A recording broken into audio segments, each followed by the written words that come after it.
Hello and welcome to another Demon 212 PSN review. Today I'm going to be taking a look at Shank, which is personally one of the best games available on the PSN, Xbox or anything otherwise of this type of genre. It's something that I've been waiting for ages because no one seems to make them anymore, and it's something that I've even got my mates saying that it's better than Streets of Rage, and you have to understand we've been addicted to that game for about 15 years now. So anyway, as you might have guessed, it's a side-scrolling beat-em-up action type game. So, you've got the story mode, you've got the multiplayer campaign, you've got some helping options of which you can look at controls and that, you can do a few settings of music and FX volume, and you can view some concept art. So, that's pretty much it, nothing really worthy mentioning there, I suppose. Downloadable content, I haven't got a clue what it is, I don't know what it could possibly be, there's nothing out at the moment. I'll hopefully be getting it if it's anything decent. If it's just some extra costumes, I probably won't be. But the way that the game goes, I don't see how the hell they could do DLC without it being a full new campaign mode. So anyway, I'm going to start with the multiplayer campaign, and I'll see a why after the loading screen and a la the cut. So anyway, I've started with the multiplayer campaign because the multiplayer campaign's actually a prequel. Basically, you get two games in one. You get the multiplayer campaign, which is a prequel setting up the main story to the main game.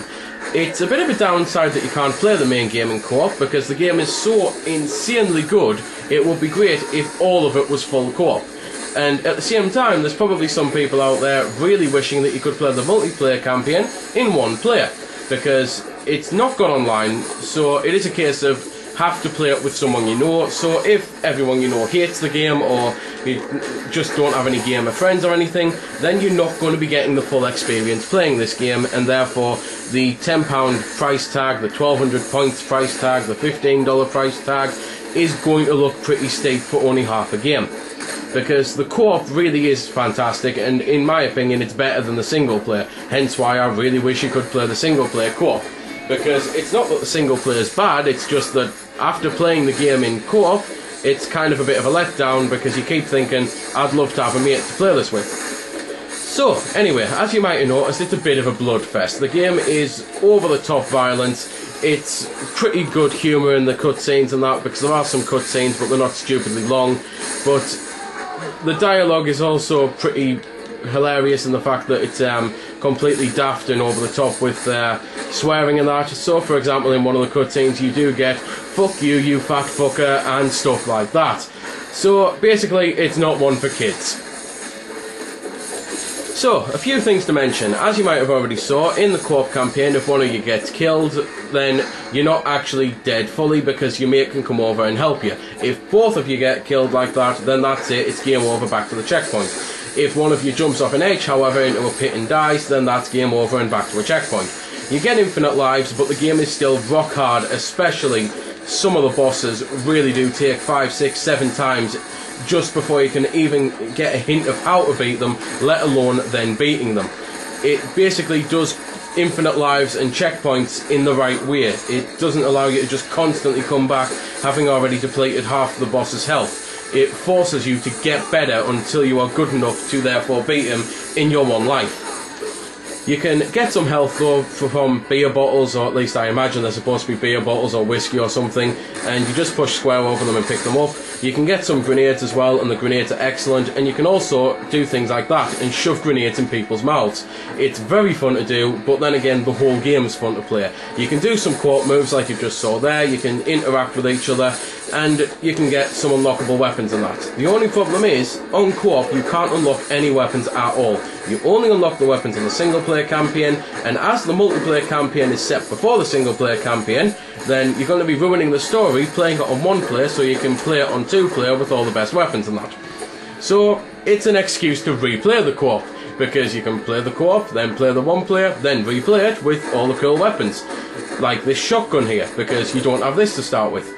You usually have the handguns, which are okay, but they can be awkward, they can get you killed, and it's just one of those things that I personally don't like using them that much because of that. But again, with the over the top, you can do stupid things like leaping on top of your enemy and then pounding them repetitively into the ground until they die. You might have noticed it does bring up the health bars of the enemies in the top corner, and also some names, which is again pretty standard beat 'em up stuff ever since people complained about it not being in Streets of Rage 1 really. The only real downside to the over-the-top violence and that is the fact that you don't cut limbs off or anything, and it seems a bit stupid really, because when you're constantly using shivs and chainsaws and that and guns, and there's blood all over the place, it just makes you think, why the hell have they bothered not adding removable limbs? Because it's not as if by not adding removable limbs they're going to make this game any more friendly for kids or anything to play, you know? So they might as well have gone whole hog rather than half hog. But I'm pretty much running out of things to say. As you can see, I've put a boss battle on just to show you how things go, and as I say, it's basically a case of working out what hurts them the most. So you can grind away at them, kicking the crap out of them with your weapons, but I will let you in on a bit of a hint that every boss has a secret way to take massive amounts of health off them. So it's just a case of working out what to do and when. So, anyway, the game boils down to the usual thing that I said at the start. If you've got someone to play the game with, it's well worth getting, because there is some hefty playtime. It'll last you more than a good couple of hours.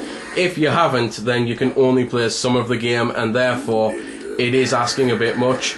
It's something that again could be fixed with online multiplayer, or just the ability to play the first campaign single player, and hell, maybe that's what the DLC is. Maybe they didn't have time to code it so you could play the first part of the game in single player and the second part of the game in multiplayer. I'd love to think that that's what it is, because again, I'd go through it quite happily, because it's that type of game. I mean, I know fine well I haven't just beat Streets of Rage once. So, pretty much final thing to say is that graphically, in case you haven't already noticed, it's absolutely stunning. It's one of the best 2D animated games I've ever seen on anything, and musically the game sounds great too. So I'm going to shut up and let you have a little listen. Ooh, Denny likes it when you fight back, bitch. No one can help you. Those fuckers are probably dead by now. Us fuckers are still alive, asshole.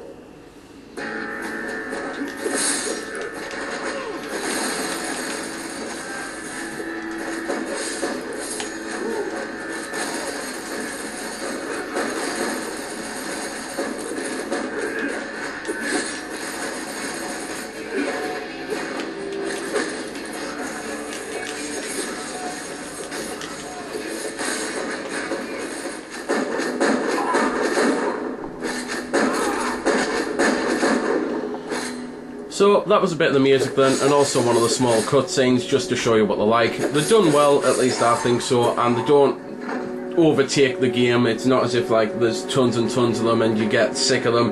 They're just little things here and there. The only ones that really do annoy me are the ones that appear half screen while you're playing, or quarter of the screen, and they're just getting your way, or the ones that when you're fighting a boss, well, specifically the end boss, you keep getting cutscenes in between fighting them and it just puts you off. At least it did with me.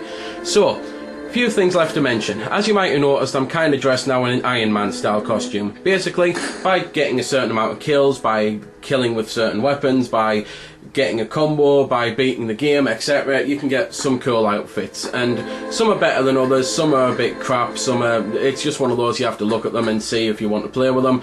The weapons you can get on the game all have different uses and different functions, and basically it's a case of using them at certain times to learn what you can do with them. But you start with a Shank, you can get... well, you start with a Shank, you start with handguns, and you start with chainsaw. Those are the starting ones. You can then get shotgun, which I've already mentioned, Uzi, which is pretty cool. The only thing is with the Uzi, it's one of those that until you learn the right situation to use it in, it will get you killed more times than not. At least it did with myself, until I learned exactly how to use it. You can get chains to wrap around your fist, and they're really powerful but quite slow. You can get yourself dual machetes, which is just excellent. You can get yourself a katana, which is nice and violent, and it's basically the type of thing that, well, it's used how you'd expect a katana would be used, really. Pretty much the last two things I've got to mention are the fact that on the single player game there are quite a lot of hefty sections with basically almost like Prince of Persia style games, I suppose is the way to put it.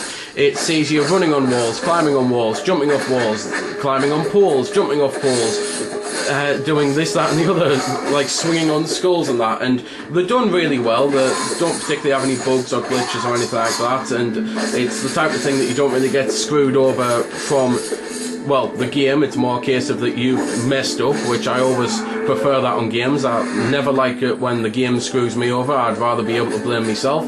And the final thing to mention is to just touch again on the fact that if you don't have a friend to play the game, then you're not really getting that much gameplay, because basically the co-op campaign has 10 levels, the single player campaign has 20 levels. Overall, my play time lasted me 4 hours and 15, and 2.5 of that was the single player. So you're only getting a pretty short game if you can only play it on one player.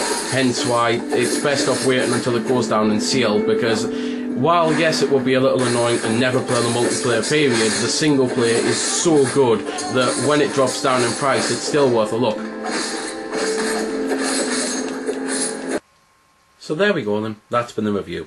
I hope you've enjoyed it, or at least found it helpful.